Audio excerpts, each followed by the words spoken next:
Bonjour, bienvenue dans cette nouvelle vidéo. Je suis contente de vous retrouver aujourd'hui pour vous parler de ma grossesse. Vous le savez, je reviens sur mon expérience. Je suis devenue maman il y a maintenant 3 mois et demi et pour la reprise de mes vidéos, je voudrais vous repartager quelque part, vous faire un retour sur mon expérience de grossesse en tant qu'avocate puisque par hasard, il y a beaucoup de femmes qui sont aussi avocates, qui sont concernées par ces questions, mais aussi pour éveiller un petit peu les consciences, on va dire, des autres personnes au barreau, pour faire un petit peu avancer les réflexions sur ce sujet. Donc, je voudrais faire ça à travers ma propre histoire, puisque je ne peux pas parler pour les autres et aussi pour ce qui va suivre dans cette vidéo, ça n'est entre guillemets que mon histoire. Toutes les grossesses sont bien évidemment différentes. Chaque femme va être confrontée à des défis qui lui sont propres, mais il y a quand même certains points communs entre toutes les grossesses et aussi dans la manière dont la société accepte ou n'accepte pas cet état de grossesse au cours des 9 mois qui constituent donc une grossesse. Alors personnellement, comment ça s'est passé quand je suis tombée enceinte avec mon compagnon, on avait le projet déjà depuis un certain temps et donc ça a mis quelques mois avant que je tombe enceinte. Et donc voilà, ce que je vous disais aussi dans la vidéo précédente, ça n'arrive pas comme ça du jour au lendemain, bien que ça soit possible, mais en tout cas dans mon cas, c'était un projet qu'on avait et puis c'est venu quand c'est venu et donc ça a mis quelques mois. Mais du coup, quand une femme essaye de tomber enceinte et qu'un jour elle est enceinte, c'est un bonheur immense. C'est une sensation qu'on n'oublie pas. On se rappelle, je pense, toutes du moment où on a eu ce petit plus sur le test de grossesse. En tout cas, c'était vraiment un bonheur pour nous. Et là commence en fait une période totalement différente où on se dit, les choix que je vais faire maintenant me concernent plus moi personnellement uniquement, mais concernent également cette petite vie qui est en train de prendre forme à l'intérieur. Et pour moi, c'était très particulier puisque en fait, j'ai appris ma grossesse le lendemain d'avoir gagné un prix. J'avais gagné le prix du Digital Woman Award décerné par Facebook. Et alors, mon chaton? Ah oui? Ah oui? Tu étais dans mon ventre? Ah oui? Eh, tiens.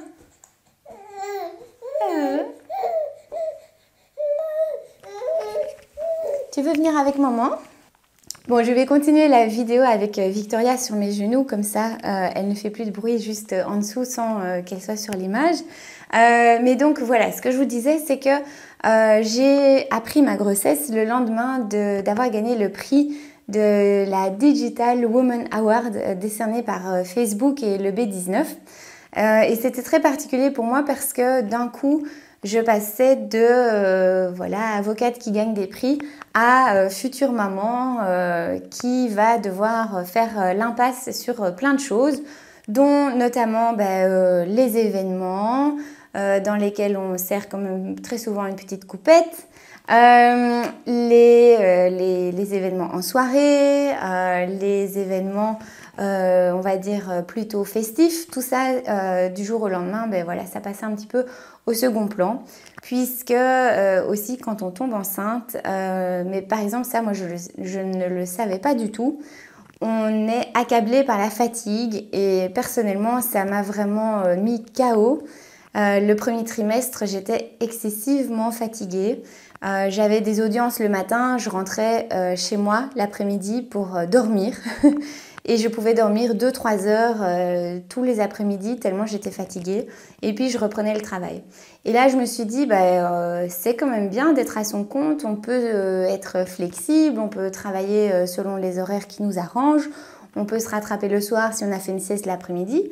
Si on est en cabinet, qu'on ait des audiences le matin et des réunions l'après-midi et qu'on soit enceinte ou pas enceinte, quand on a fini ces audiences du matin, on retourne au cabinet.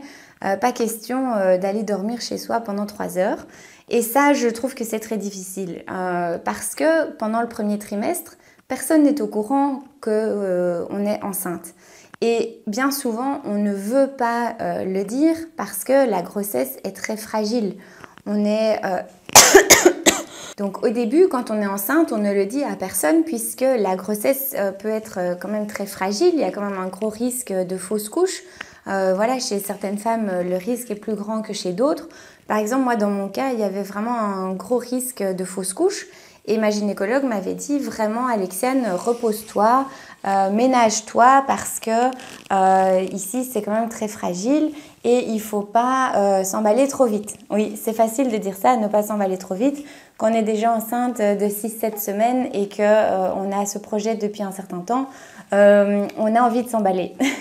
Et donc, quand sa gynécologue nous dit de se ménager, de se reposer, eh bien, on a envie de le faire. Donc ici, moi, effectivement, j'avais le luxe et la chance d'être à mon compte et de pouvoir aménager mes horaires comme je voulais.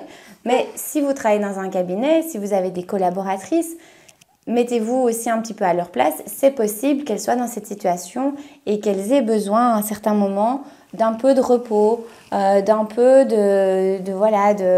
d'aménagement peut-être des horaires ou du lieu de travail. Rien que d'être chez soi et pouvoir se mettre en pantoufles, ben, ça peut aider à passer cette période de manière plus sereine. Bon, mais donc comme je le disais, c'est très compliqué puisque dans ces premières semaines, dans ce premier trimestre, on n'en parle à personne, surtout sur son lieu de travail. Et ça rend les choses très compliquées, on se sent un peu seul.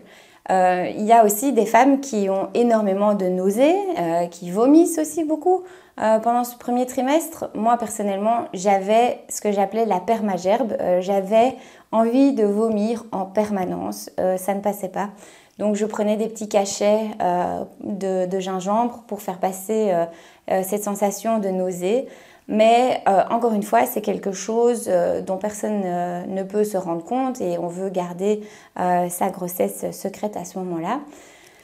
Donc c'est un autre point qui rend les choses compliquées. Et puis il y a tout ce qui est immunité contre la toxoplasmose. Alors moi, personnellement, je n'étais pas immunisée, donc il y a plein d'aliments que du jour au lendemain, je ne pouvais plus manger. Ça va de la simple feuille de salade aux produits laitiers, enfin voilà, il y a plein de choses qui sont interdites pendant la grossesse. Et ça, c'est si on n'a pas la toxoplasmose, mais il y a toute une série d'aliments que toutes les femmes enceintes doivent éviter parce que c'est mauvais pour la grossesse en cas de listériose. Et là, personne n'est immunisé et il faut être prudente dans tous les cas. Donc là aussi, parfois, il faut faire preuve de beaucoup de créativité, d'ingéniosité pour essayer de masquer cette situation et ne pas se faire démasquer pour ça. Bon, honnêtement, ça rend les choses très compliquées. On a juste envie de dire, bon, foutez-moi la paix, je suis enceinte, voilà, je mange pas telle et telle chose, no big deal. Mais évidemment que ça se passe pas comme ça. Et parce qu'en plus, quand on l'annonce, on a envie que ça soit un petit peu chouette. On n'a pas juste envie de dire ça comme ça autour d'un plat de salade. Bon, donc tout ça pour vous dire quoi? Que le premier trimestre, une femme enceinte peut être très fragile. Tout d'abord parce que émotionnellement, on est enceinte, mais on a ce risque de fausse couche qui nous pend au-dessus de la tête. Il y aura des femmes qui vont être plus anxieuses que d'autres, certaines qui seront très confiantes que leur grossesse va très bien se passer, d'autres qui vont être beaucoup plus attentives à ce risque de fausse couche. Et puis, il y en a certaines qui vont être confrontées à la fausse couche. Et ça, c'est vraiment une épreuve terrible. Et que tout ça se passe dans les coulisses de la vie d'une femme et que rien ne soit quelque part mis en place au sein du lieu de travail pour permettre de vivre cette période sereinement, ben moi je trouve ça très difficile humainement en fait. Humainement, je trouve ça très difficile. Attends mon chaton, où est-ce que tu te mets? Comment est-ce que tu te mets? T'es bien là? T'es bien? Je vois que t'es un peu bizarre. Non, t'es bien là? Ok. Mais donc, c'est un peu difficile de se retrouver seule dans cette situation-là. Donc ça, c'est pour le premier trimestre. Voilà, donc pour récapituler ce premier trimestre de grossesse, il y a plusieurs éléments qui sont pour moi des défis. Le premier défi, c'est garder sa grossesse secrète et passer au-delà de ce risque de fausse couche sans trop s'inquiéter, tout en se ménageant et en n'informant pas trop les gens autour de soi. Ça, je trouve que c'est un premier défi très important. Alors on pourrait se dire, mais pourquoi devons-nous garder ça secret? Pourquoi ne pas pouvoir s'ouvrir de ces sujets auprès de certains collègues, auprès de peut-être certaines instances au sein du barreau? Enfin voilà. Il peut y avoir des pistes de réflexion par rapport à ça. Deuxième chose, les maux du premier trimestre, les maux de grossesse comme les nausées ou la fatigue, ça ce sont vraiment les deux symptômes très répandus. Alors les femmes qui n'ont pas de nausées sont bien chanceuses, profitez-en. Mais par contre, il y a aussi des femmes qui ont beaucoup plus d'autres symptômes désagréables pendant ce premier trimestre et forcément, c'est une période où on est un peu fragile et où on a besoin de prendre soin de soi, de se reposer et de se ménager. Donc ça, c'est un deuxième défi parce que quand on est avocate, on a parfois un rythme de travail très soutenu et comme on doit garder le secret de notre grossesse, on n'a pas envie de lever le pied.